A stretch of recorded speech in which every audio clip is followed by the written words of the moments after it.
안녕하세요. 자기계발 및 마음건강 지킴이 에렌입니다. 멘탈 스토리 18번째는 회복 탄력성입니다. 우리가 이제 살아가다가 삶의 과정에서 힘든 상황, 역경이라고 표현합니다. 그거를 겪었을 때, 어떤 사람은 그 역경이 있는데도 불구하고 없는 것처럼 인식을 하고, 어떤 사람은 그 역경에 사로잡혀서 헤어나지 못하는 경우가 있습니다. 그래서 누구는 금방 회복하는데 누구는 왜 그러지 못할까? 이 질문에 대한 답 중에 하나가 바로 이제 회복 탄력성, 레질리언스라고도 표현을 하고 있습니다. 회복 탄력성의 개념을 이해하기 위해서 일단 삶에 우리 양면성이라고 하는 개념을 먼저 설명을 좀 하겠습니다. 우리 삶에는 기쁨도 있지만 슬픔도 있어. 밝음도 있고 어두움도 있고 긍정적이다라고 하는 것도 있고 부정적인 것도 있고 이타적인 것도 있고 이기적인 것도 있고 이렇게 좋은 것과 안 좋은 것, 나쁜 것이 반드시 같이 공존을 하고 있습니다. 그래서 고통이 없는 삶은 존재하지 않아.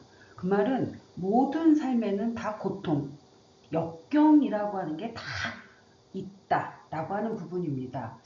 가정을 들여다보면 부부 사이가 안 좋은 경우, 엄마랑 아들이랑 사이가 안 좋은, 그래서 가족 내에 마찰, 갈등도 있을 것이고, 학교에 오게 되면 성적 문제, 진로 문제, 취업의 문제, 관계의 문제, 그 안에서 고통도 있습니다. 그리고 직장에 가게 되면 과다한 업무도 있을 것이고, 스트레스도 있을 것이고, 결국에는 또 상사와 부하의 관계선상에서의 배신이나 동료의 갈등이라든지 이런 것들이 늘 비일비재하게 존재하고 있는 게 바로 삶입니다. 그래서 삶에는 반드시 50대 50으로 좋은 것과 나쁜 것이 같이 공존을 하고 있다라고 하는 부분입니다. 그런데 간혹 보면은 좋은 것만 있는 것처럼 보여지는 좀 삶이 있기는 합니다. 그래서 쟤는 맨날 행복해, 쟤는 맨날 좋은 것 같아, 쟤는 맨날 밝은 것 같아 이렇게 느끼는데 실질적으로 좋은 것만 있는 것은 존재하지 않습니다. 그 사람의 인생에도 나쁘다라고 하는 것들이 나쁘다라고 하는 것들이 다 있는데 차이점이 바로 무엇이냐? 그러한 고통이나 역경 속에 들어갔을 때, 직면했을 때 어떤 사람은 그걸 2분 만에 회복이 되는 사람이 있고 어떤 사람은 그게 2달이 걸리는 사람이 있습니다. 여기에 차이점이 있는 겁니다. 그래서 뭐 2분 만에 걸렸다 우스갯소리로 표현했습니다. 2분만 걸렸다 하게 되면 그 사람들은 금방 일상으로 원상태로 되돌아온다라고 하는 거지. 고통과 역경이 없는 게 아니라. 그런데 이제 이 고통과 역경이 뭐 2달, 뭐 몇 달 이렇게 지속된다라고 하는 사람들을 좀 들여다보면 간혹 이런 특징이 있는 것 같습니다. 어, 나만 힘든 것 같아. 그래서 나만 어렵고 나만 힘들기 때문에 자기의 힘듦을 실질적으로는 강도가 한 20밖에 안 되는데 그거를 80처럼 너무 크게 인식을 하는 경우가 있는 것 같습니다. 이들의 차이점이 바로 무엇이냐 하게 되면 회복 탄력성의 차이점이라고 볼 수가 있습니다. 2분 만에 돌아오는 사람은 회복 탄력성이 좋은 사람인 것이고 2달, 4달 가는 경우는 회복 탄력성이 낮은 사람이라고 볼 수 있을 겁니다. 자, 문제에 직면했을 때 이 회복 탄력성이 높냐 낮냐라고 표현하고 있는데 회복 탄력성은 최근에 와서는 긍정의 능력이다라고 하는 개념으로 해석까지 하고 있습니다. 근데 이제 이 회복 탄력성이라는 레질리언스를 사용하고 있는 학문들을 좀 보면 물리학에서도 사용하고 있고 공학에서도 사용하고 있고 생태학에서도 사용하고 있습니다. 물리학은 어떤 시스템이나 재료가 외부에서 어떤 충격을 받으면 빨리 원상태로 돌아와 줘야 돼. 그게 물리학에서의 회복 탄력성의 개념입니다. 공학에서는 어떤 우리가 가공물을 만들었을 때 그 가공물들을 오랫동안 사용을 하기 위해서는 가공물이 원상태로 유지가 되고 뭔가 손상이 됐으면 보수를 해서 다시 원상태로 만들기 위해서. 그래서 공학에서는 이 회복 탄력성을 고민해서 가공물을 설계를 할 수밖에 없습니다. 생태학은 자연 환경이라든지 생태계에서 어떤 오염이라든지 큰 변화가 나타났을 때 자정할 수 있는 능력으로서 생태학에서 회복 탄력성이라고 하는 개념을 사용합니다. 그러니까 레질리언스라고 하는 개념을 사용하고 있습니다. 지구의 온도차가 70도가 넘으면 어떤 일이 일어날 수 있을지에 대해서 예측이 어렵다. 이런 기사를 본 적이 있습니다. 그래서 그 기사의 내용을 자세하게 들여보니까 가장 추울 때와 지구가 가장 더울 때 온도차가 70도이게 되면 생태계가 복원을 할 수가 있답니다. 그런데 이제 이 70도 이상을 벌어지게 되면 그러니까 마이너스 40도, 뭐 플러스 뭐 40도 이렇게 80도가 되는 거잖아. 이 지구가 이렇게 너무 70도의 온도차를 넘어서게 되면은 자정할 수 있는 능력을 어렵다. 이렇게 바라보고 있는 게 바로 이제 생태학에서의 레질리언스의 개념입니다. 자, 근데 우리 이제 심리학에서 바라볼 겁니다. 심리학에서 레질리언스는 사람이 어려운 상황 혹은 스트레스에서 얼마나 빠르게 회복하고 이전에 정상적인 기능을 되찾을 수 있는 능력으로 정의를 내리고 있습니다. 정신건강은 물리학, 공학, 생태학이 아니라 심리학의 개념, 심리학의 학문이기 때문에 심리학적인 개념으로서 레질리언스를 좀 해석을 해보겠습니다.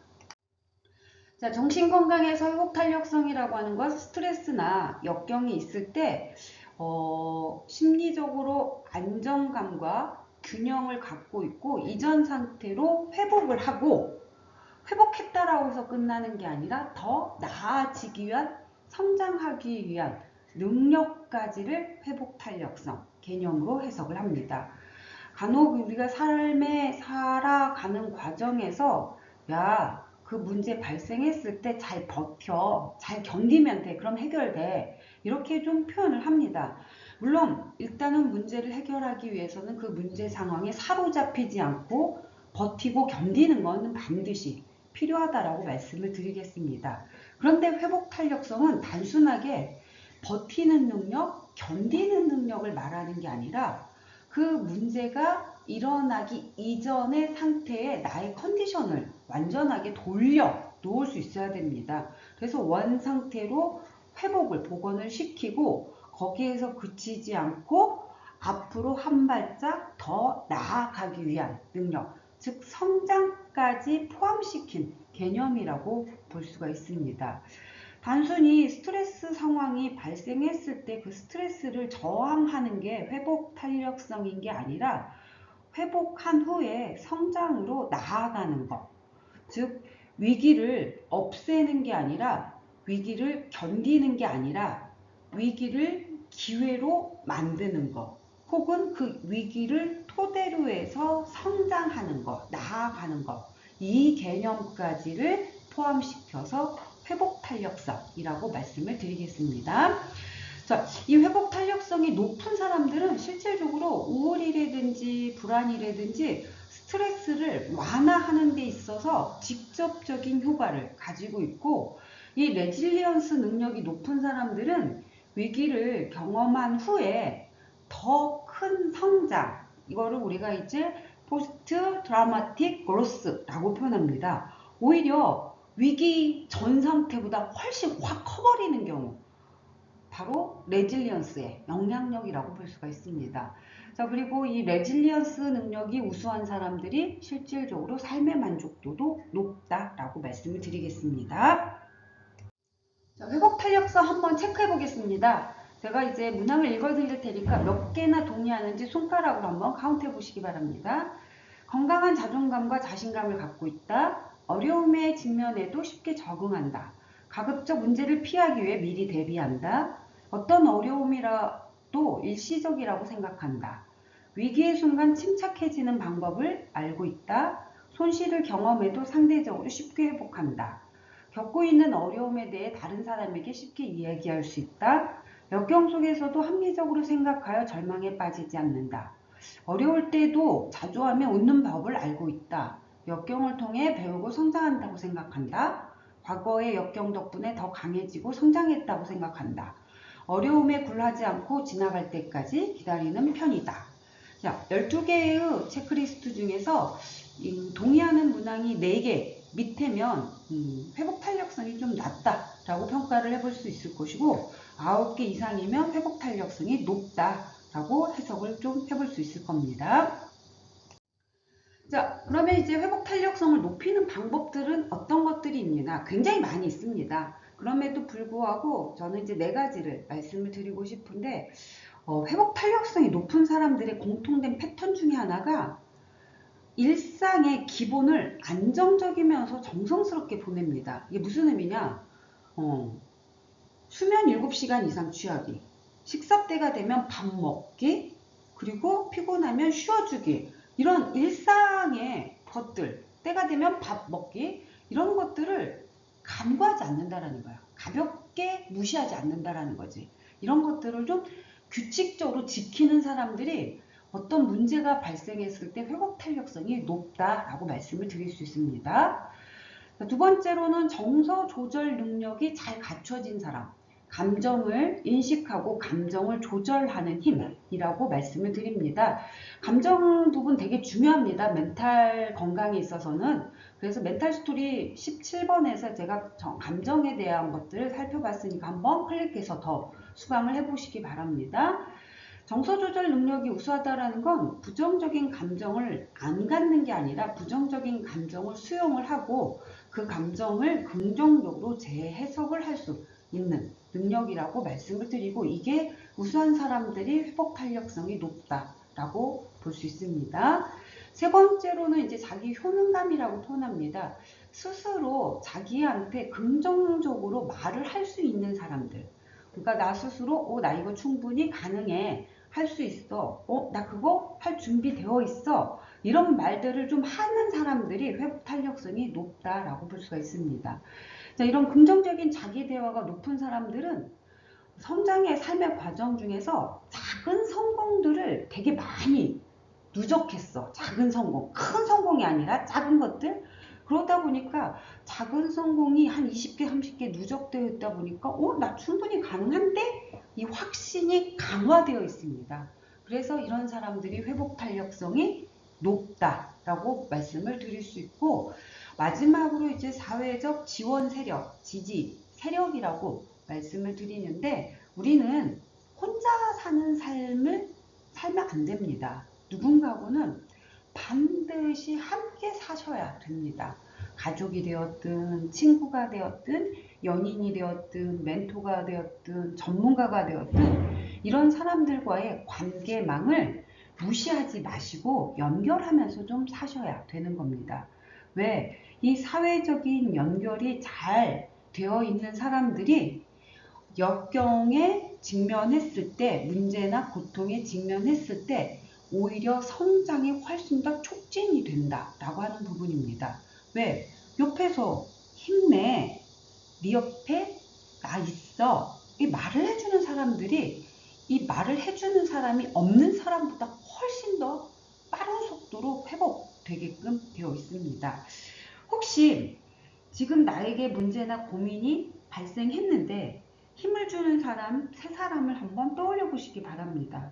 만약에 내가 지금 힘든 상황에 있는데 나에게 힘을 줄 수 있는 사람이 세 사람이 있다면 사회적인 연결망이 잘 되어 있다라고 말씀을 드릴 수 있습니다. 우리가 이제 간혹 고민이나 문제가 있을 때 지원 세력이 나타나서 내 문제를 해결해 주는 사람? 아닙니다. 문제를 해결하거나 문제를 도와주는 사람이 아니라 내가 그냥 그 문제를 담담하게 받아들이고 해결할 때까지 옆에서 평가도 하지 않고 판단도 하지 않고 비판도 하지 않고 비난도 하지 않고 충고도 하지 않고 그냥 옆에서 응원하면서 지켜봐 주는 사람. 그런 사람들이 회복 탄력성이 높다라고 말씀을 드리겠습니다. 멘탈은 지속되겠습니다.